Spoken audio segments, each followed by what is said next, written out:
November 13th dawns cold and frosty. Jared Mills is back on the new farm, hoping to call in one of the several great bucks he has on trail camera. Well, sun's just coming up here the morning of November 13th, and this is definitely what November morning should feel like. Everything's frost covered. Back on this farm that I'm trying to learn, so we're in a brand new spot yet again. We should be able to see a lot. Yesterday I saw a bunch of does bedded in this timber, so hopefully that's a good sign that, we're in that period where it could be some tough hunting due to bucks being locked down, but definitely gotta be in the tree in case one does go for a cruise, and excited to see what the sit brings.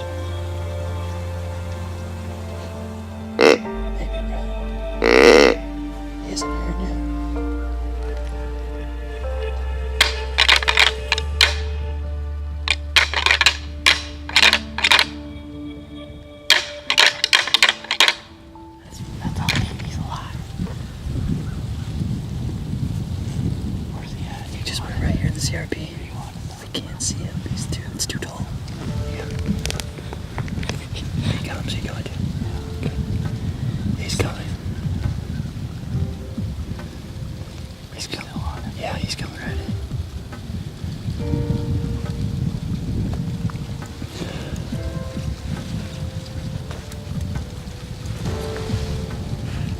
He's kind of going left.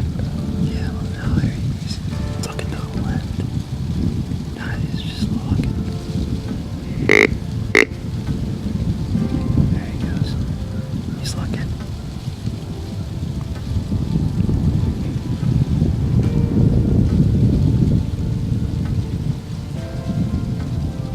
There he goes.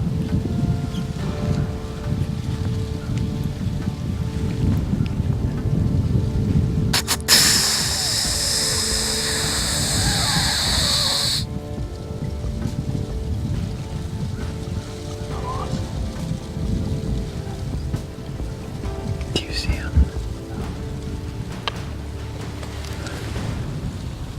Well, it's 8 o'clock here, and it's been a fun morning so far. We saw a bobcat. It looked like it was stalking a raccoon. It's kind of cool, but we unfortunately couldn't get footage.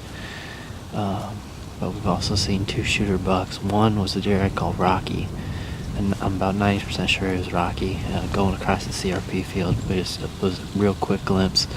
Not able to get footage of him either, but the second buck was the deer I call Ali. So really good to see him out and about. He was just cruising. He looked like he was on a dose trail. He was really trying to pick it up in the CRP. Wasn't interested in the calling at all, so just seems to be perfect conditions. It's really, really cold, but as long as the movement keeps up like this, we can endure it.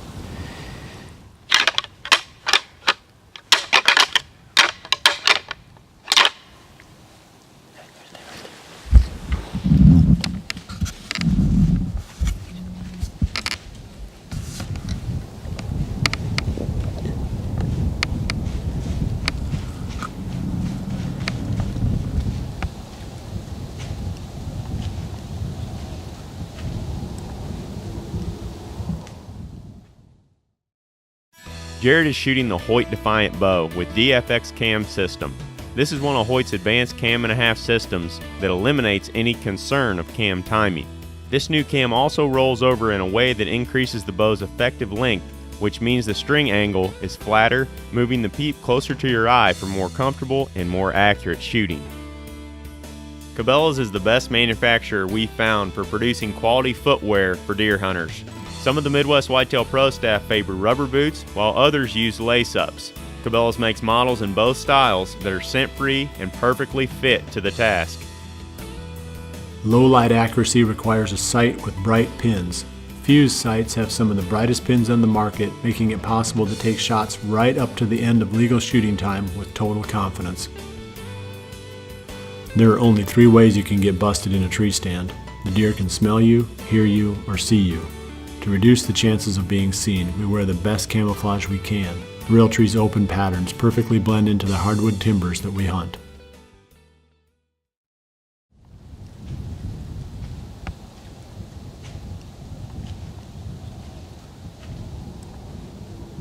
Jared is in the middle of the action. while 75 miles to the southwest, Scott Prucha also has bucks cruising by his stand.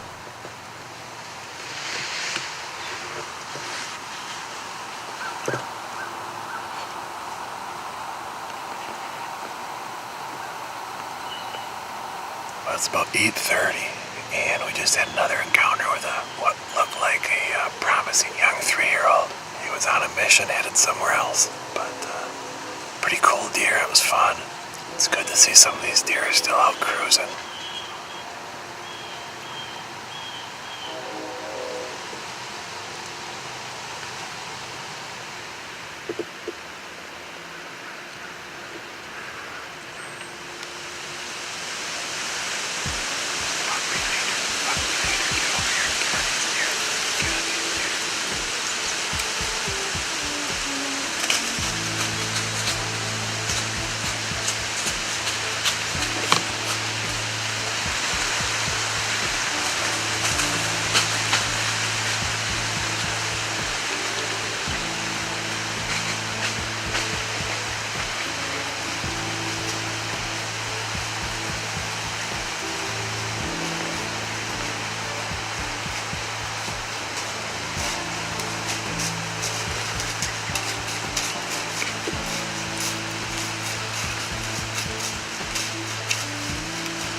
Yeah, got him.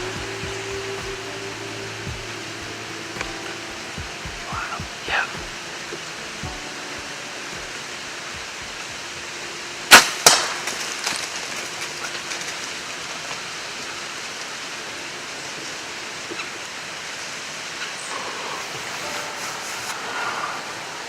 I don't know what buck that was, but he was a big mature 8-point. Really cool. I mean, he was inside 30 yards. I don't know. I didn't like the sound of that hit. He had big, tall tines. I'm shaking now, man. I wasn't shaking when he was here, but his main beams came up and swooped up. He was cool. He was super cool.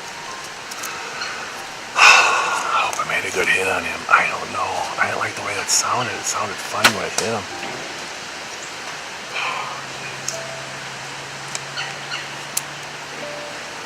That's how fast it changes. Crazy.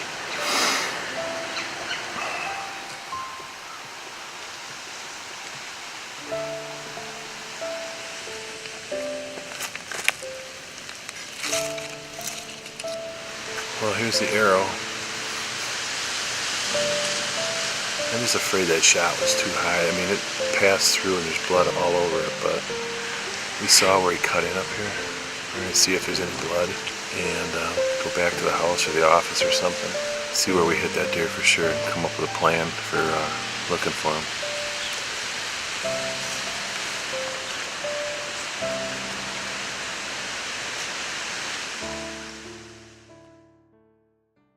Scott is hunting a small area planted to frigid forage autumn quick plot. These small food plots can be good all day long during the rut if they are located back in the timber close to bedding areas. In such locations, you need a blend that holds up well to deer pressure and thrives with limited sunlight.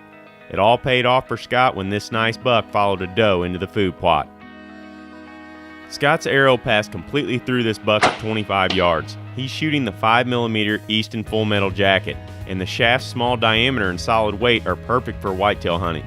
Right fletchings allowed Scott to see the impact and identify his hit immediately. In some situations, that can make a huge difference in deciding when to follow up the blood trail. The Ozonics mounting system is perfect for tree stand hunting. It's fully adjustable so you can always point your unit in the correct direction. As the wind changes, just swivel the mount. Scott used his mounting system to position the HR300, which helped him get a shot at this nice mature buck. Versatility is one of the most important features of a good food plot seeder. It must be able to plant a wide range of seed sizes at a wide range of rates and place them in the ground at the correct depth for each application. The RTP Genesis is ideal in each of these regards. Versatility is one of the things we like most about this seeder. When going deep into public land, we always use the muddy backpack straps to carry our stand in. They attach to any muddy tree stand, and and they make carrying the sticks and the stand much more efficient.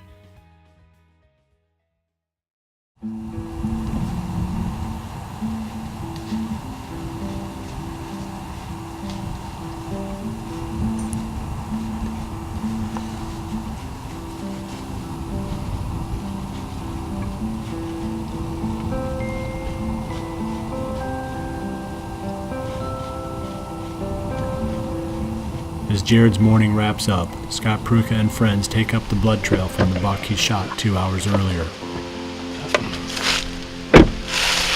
Well, we're back here where it all happened.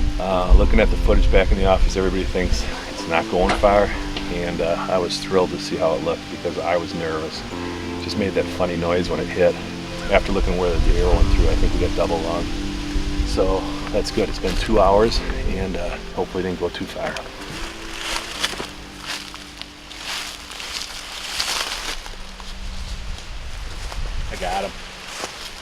I got him. He's right there. That's serious. He's right there. I can see his belly. Awesome. Heck yeah. That is awesome. See him? Yep. 40 yards from where I shot him. Yeah. He looked like he was starting to stumble a little bit when he ran in here. Nice. Well, that was the easiest track job ever.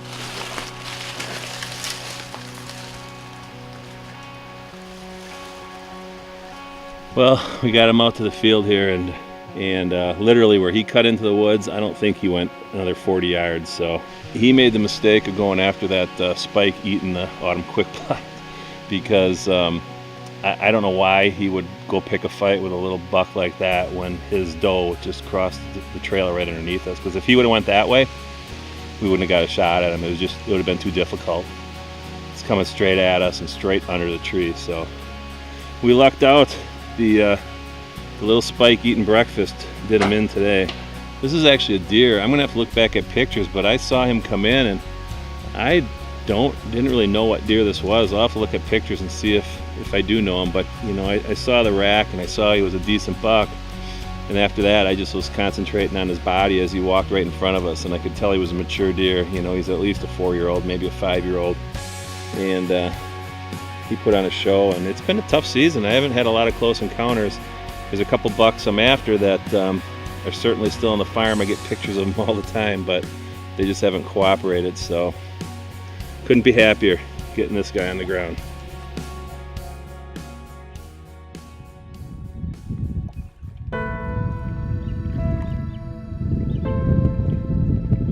Zach Fehrenbaugh and Aaron Warbritton head deep into the public land, first by kayak and then on foot.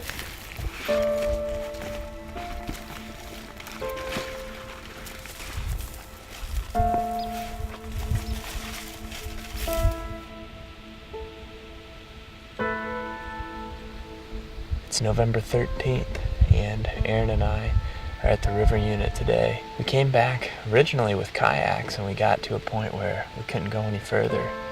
The water's just really drying up in this creek bed that we're using to access this piece. We had to come through a lot of stuff to get here, and now that we're here, our wind's swirling more than we'd like. But if any deer are cruising, we suspect them to work this transition line of the hardwoods and the willows that are down in the bottom along the creek. Like I said, we've got a pretty good funnel here with these two roads intersecting.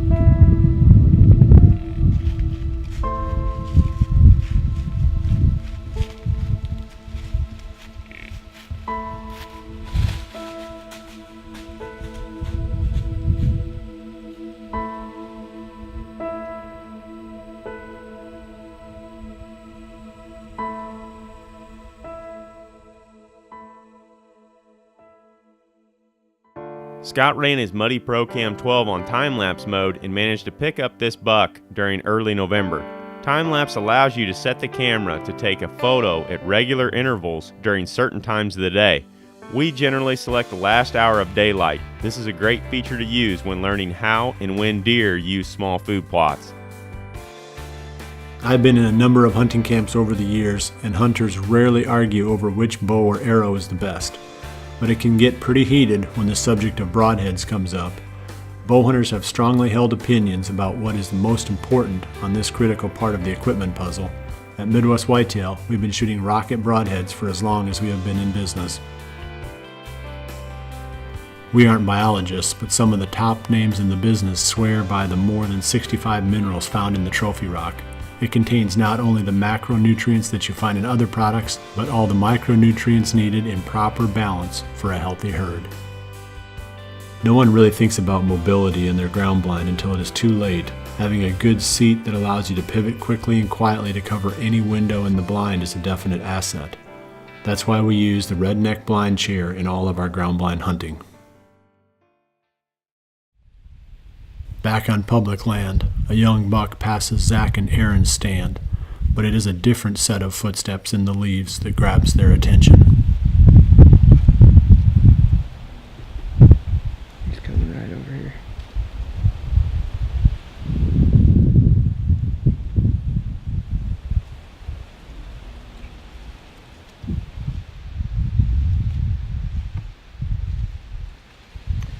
It's about 3 o'clock, and about 10 minutes ago we had a doe come in and bed down, and then 2 younger bucks pushed her down the hill, and they ran right underneath of us. Right about the time they got back up the hill and were going the other way, Aaron looked down and saw a guy walking down through the willows down there, and he ended up walking right up to our stand, and he told us that he had shot a buck yesterday and he wasn't going to give up looking for him, and we totally understand that.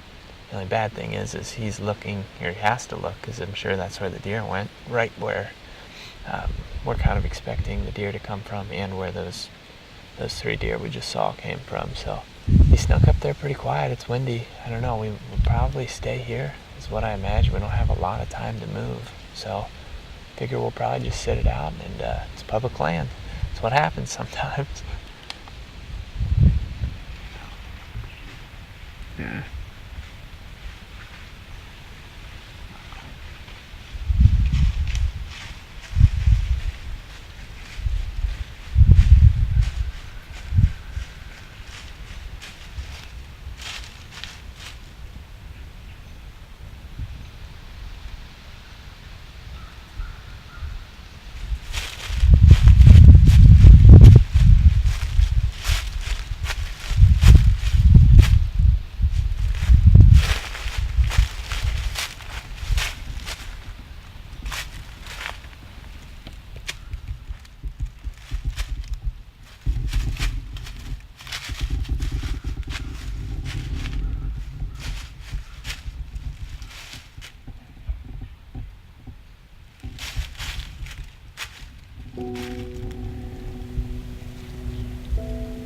Well, the night's coming to an end, and we ended up seeing pretty good movement, even though that guy walked through here.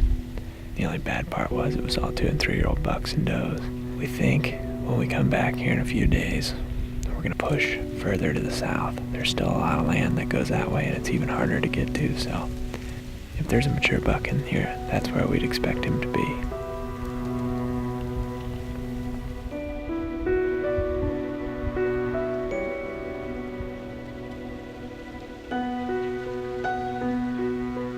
Zach and Aaron continue to press deeper into the largest tracts of state land.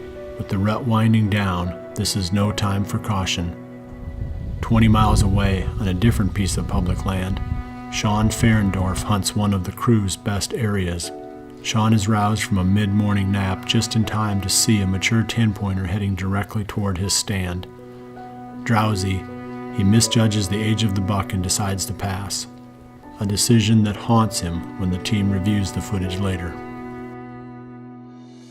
In many states, the middle of the month signals the start of the firearms season, but in those states still open to bow hunting, there remains a pressing challenge.